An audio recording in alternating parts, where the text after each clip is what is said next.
All right, guys, day two. Well, not day two, part two of Bono's multifamily. And we, just as a recap, we're talking about hotel conversions and the difference between hotels and motels and why hotel conversions are awesome investments.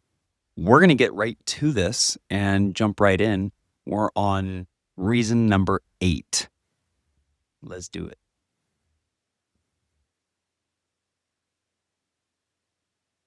Square feet times $5 a square foot is $160,000 or $2,000 a unit just for fire sprinklers. The number 8 thing to look out for is costs, and costs are ranging from $15,000 to $30,000 a unit. So it's really important you buy these motels or hotels right. You will I sure hope you can hear this. I mean, you can hear Bo talk. If not, I'll kind of jump in. I didn't check to see if my sound was working. $30,000 to $50,000 is dead on. You could spend $30,000 to $50,000. You could spend $60,000, $70,000. It really just depends on the class of conversion. I mean, if you're inner city LA or that's a bad example. If you're, New York, well, that might be a bad example right now too. Seattle, a really nice A-class area in Seattle. That's going to be you're gonna really pay per unit to outfit that high density, small footprint apartment living. San Francisco, kind of same thing. So historically, we've been around $25,000 to $32,000 per door. I've actually done it for much less on my first ones. That was just me getting to know how these things work. Plus, I was involved, meaning I was subbing everything out. I was there on the job. I was watching. I was in the way. So saved a lot of money because I was involved. In fact, I've been involved in every single one of them we've done. But it's a lot cheaper when you don't have a general contractor and you sub everything out yourself, which is what I did. So yes, he is right on the money.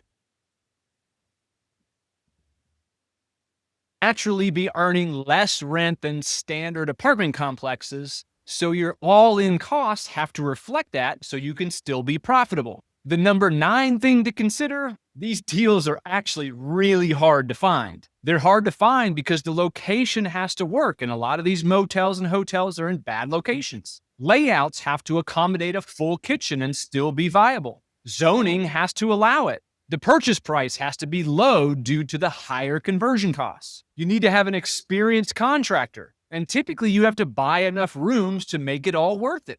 And the number 10 thing you have to look out for is overbuilding. You gotta check with brokers, planning officials, permit trackers, and local engineers.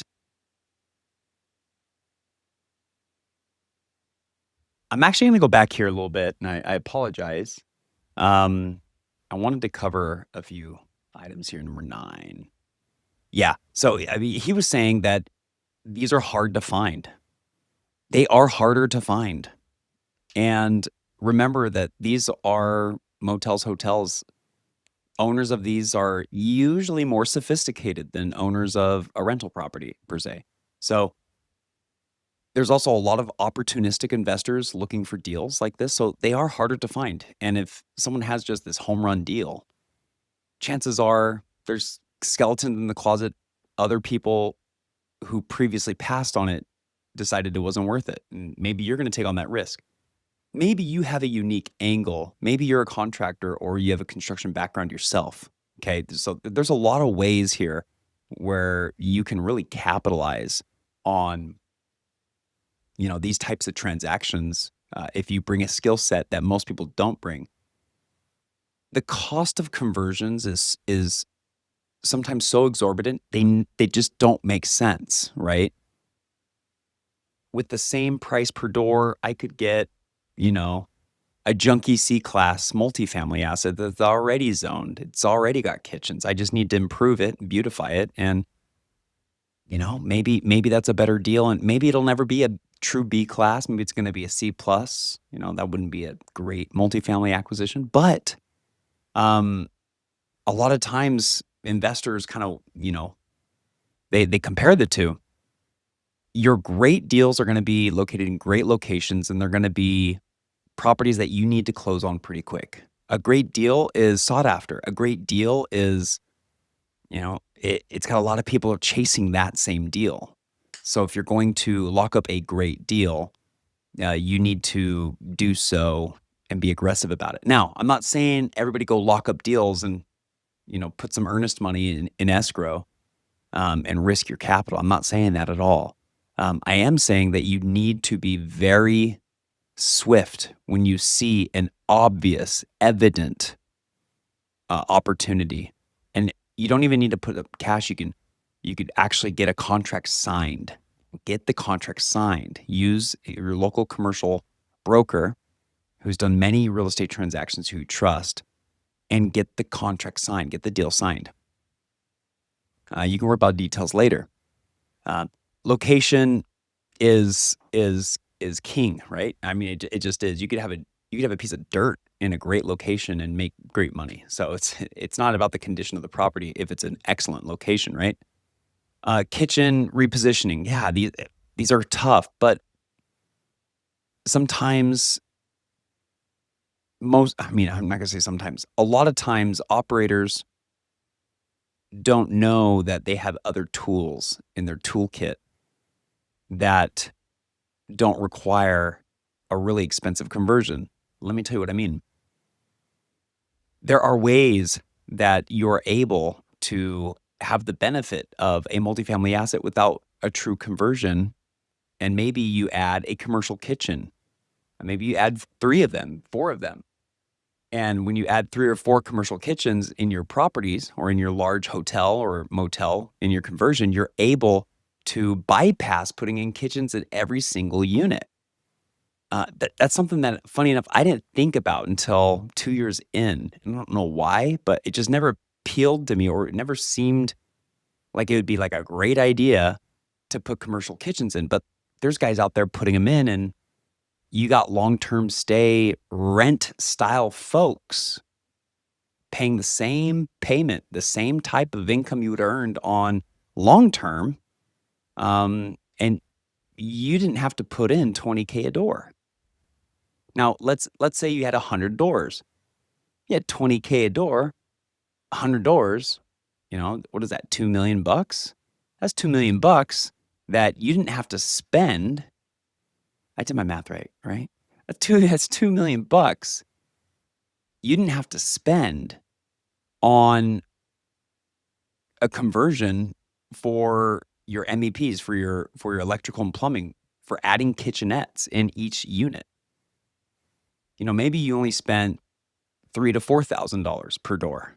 Okay, that's much, much better. And the leaner you are on your repositioning, on your renovation, on your lift, and the more creative you can be, the better off you'll be. You need to think about your exit strategy. You have to think about how you're going to get rid of this property. Are you going to sell? If you're going to sell and you're going to sell to an apartment investor, you have to convert the deal. The apartment investors are not going to be buying your deal if it's not converted.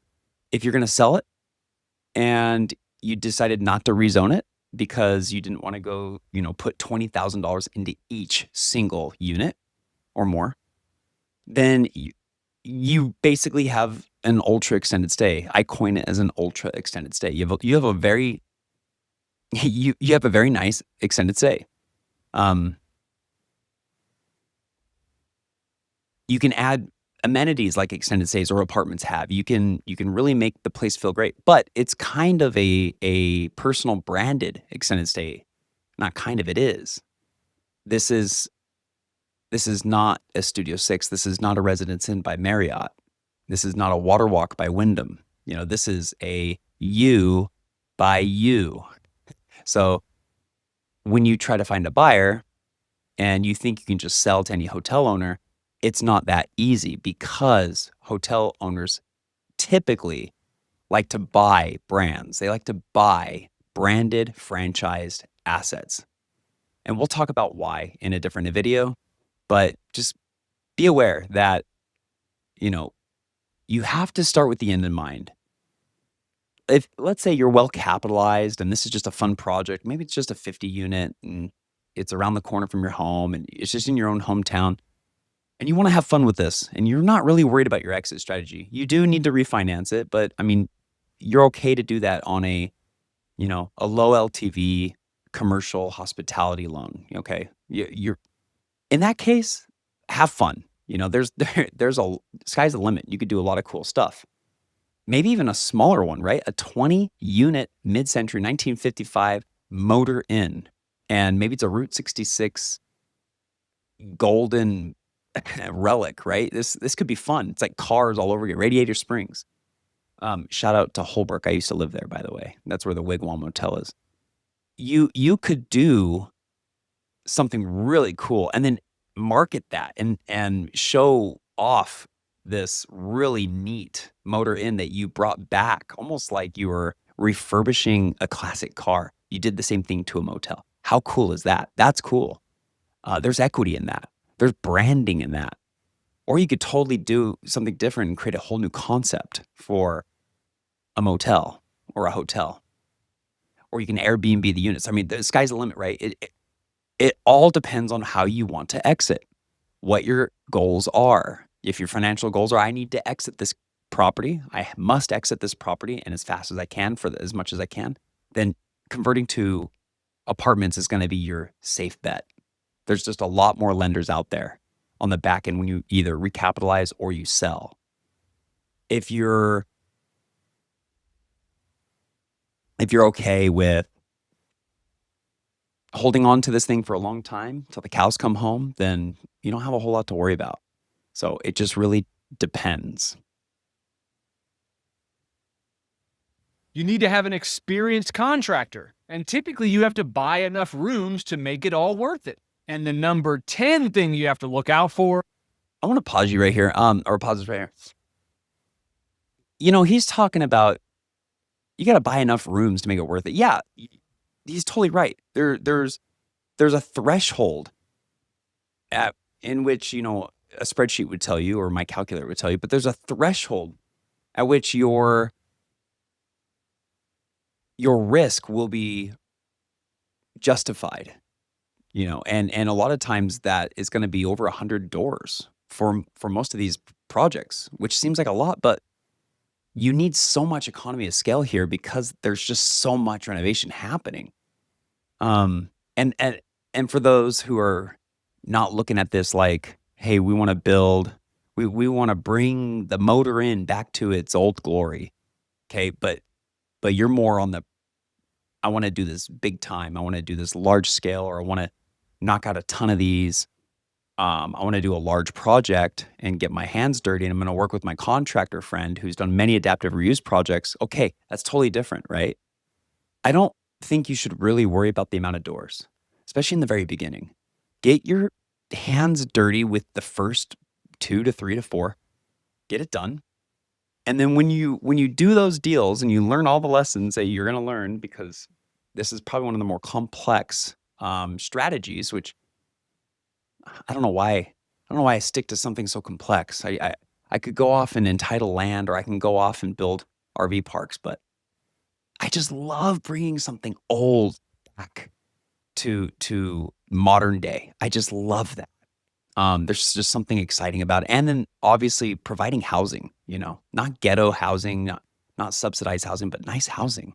Just there's something exciting about that.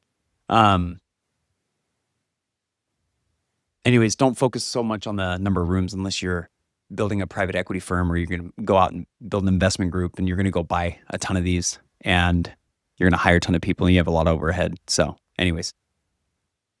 Is overbuilding. You got to check with brokers, planning officials, permit trackers, and local engineers to see what the pipeline is of new apartment complexes and motel hotel conversions to apartments, so you don't get caught up in the craze. As a broker, I've seen it a million times where the new sexy thing is what everyone starts doing, hotel to apartment conversions, and then lots of folks get caught with their pants down. That's all. I hope you got great content out of this video. Give me a like down below. And definitely going to be giving my boy Bo a like. I want to finish with this last thought. knowing your market, like he was talking about, is extremely important. If you don't know your market, this could be an absolute bust and it could destroy you. You must know your market. Knowing your market includes what he just said, calling the city planning and zoning, learning about the permit approval process, learning about other projects that are similar to yours. What other adaptive reuse projects are out there? Is there an office to multifamily project going on? Are there other hotel conversions happening? Who are the operators? Where are they at in the process? How long have they been at this? Has the city been amicable? Um, oh, they finished 2 of them. They're doing really well. And the 2 that they finished, they sold for 2.5, 3x their money. Okay, well, there's obviously opportunity in this market, right? So doing your homework is so important. Knowing your exit strategy is wildly important. And don't go into a project unless you really want to do it. There's some large 200 plus room 1970s, 80s projects out there that would work.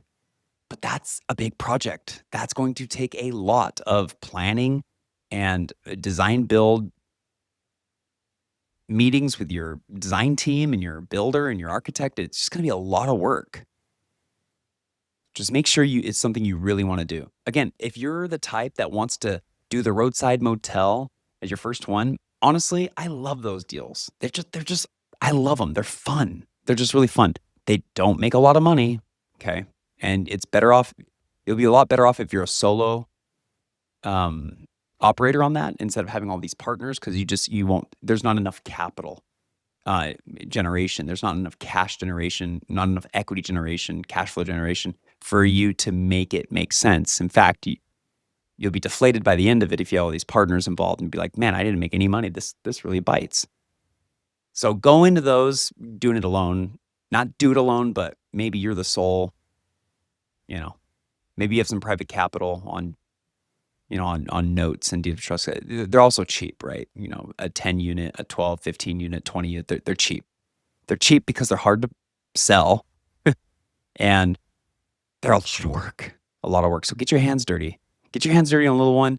If you go all in on a little one and it doesn't work out, well, that's okay. You didn't lose that much. You're just little guys. Guys, I want to thank you for sticking around for part 2.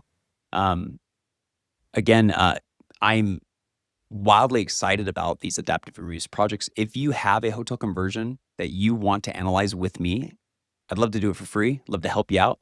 Love to build a relationship and let's see what you got going on. Even if you're learning about this stuff and you're like, man, I really want to just be better at seeing a deal and knowing if it's a deal or not. There's so many things that you probably didn't even think about that I can shed some light on and you'd say, oh, got it. Yeah, I didn't even think about that. Which those aha moments could be hundreds of thousands of dollars saved. So, guys, I'm Andrew LeBaron of Hotel Conversion Insider. Reminder, I have my hotel conversion calculator, 100% free. It's coming around the corner. I'm really excited about it. If you're interested in it, drop a comment. Let me know. Reach out to me. You're going to see a release here in the next 30 days or so, if we're lucky. And it will just be the basic version. Then I'll have an advanced version that'll help folks like you and me, because I use it, learn if the project that they're analyzing is a good deal or not. Thanks for watching, and I'll see you in the next one.